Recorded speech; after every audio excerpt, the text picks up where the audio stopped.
لوگ صرف 9 سیکنڈ دیکھتے ہیں، لیکن کوئی یہ نہیں دیکھتا کہ ان 9 سیکنڈ کے پیچھے 15 سال کی 20 سال کی محنت ہوتی ہے، اور 9 سیکنڈز کے پیچھے 15 سے 20 سال کی قربانی ہوتی ہے۔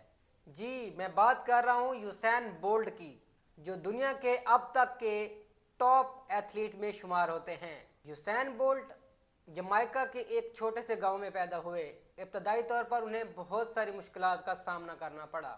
وہ بچپن میں کرکٹ کھیلنا چاہتے تھے، لیکن ان کے کوچ نے کہا تم دوڑ سکتے ہو، اور وہ بھی بہت تیز۔ جب یوسین بولٹ بڑے ہوئے تو ان کو ڈاکٹرز نے کہا کہ تمہاری ریڑھ کی ہڈی ٹیڑھی ہے، تم پروفیشنل رنر نہیں بن سکتے۔ سوچیں ذرا، دنیا کے تیز ترین انسان جسے یہ کہا جا رہا ہو کہ تم رننگ نہیں کر سکتے، تو اس پر کیا گزر رہی ہوگی۔ یہ وہ لمحہ ہوتا ہے جہاں بہت زیادہ لوگ ہار مان لیتے ہیں، لیکن یوسین بولٹ نے کہا میں ہار نہیں مانوں گا، میں اپنی حد قبول نہیں کروں گا۔ اس کی سالوں کی خاموش محنت، جب دنیا سو رہی ہوتی تھی وہ جاگ رہا ہوتا تھا۔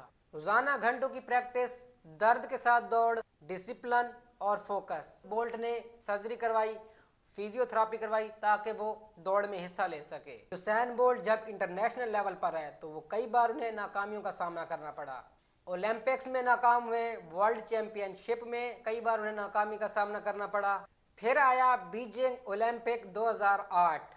100 میٹر کی ریس میں دنیا سانس روک کے کھڑی تھی، اور پھر 9.69 سیکنڈ دنیا کا ریکارڈ ٹوٹ گیا اور تاریخ بن گئی۔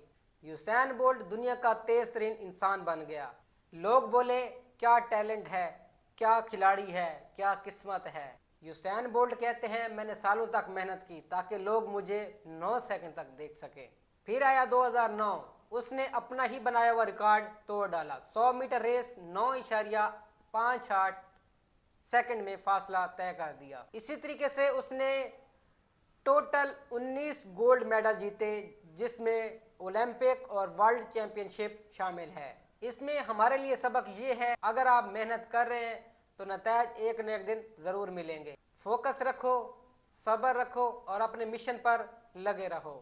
آپ آج زیرو ہیں، لیکن اگر ہمت ہے تو کل آپ بھی ہیرو بن سکتے ہیں۔ جو لوگ روز تھوڑا تھوڑا اپنے آپ کو بہتر کرتے ہیں، وہی لوگ ہمیشہ سب سے آگے ہوتے ہیں۔ لوگ آپ پر تنقید کریں گے، لیکن آپ کے حوصلے مضبوط ہونے چاہیے۔ جو شخص اپنے ٹارگٹس پر نظر رکھتا ہے وہ کبھی بھی راستے کی رکاوٹوں سے نہیں ڈرتا۔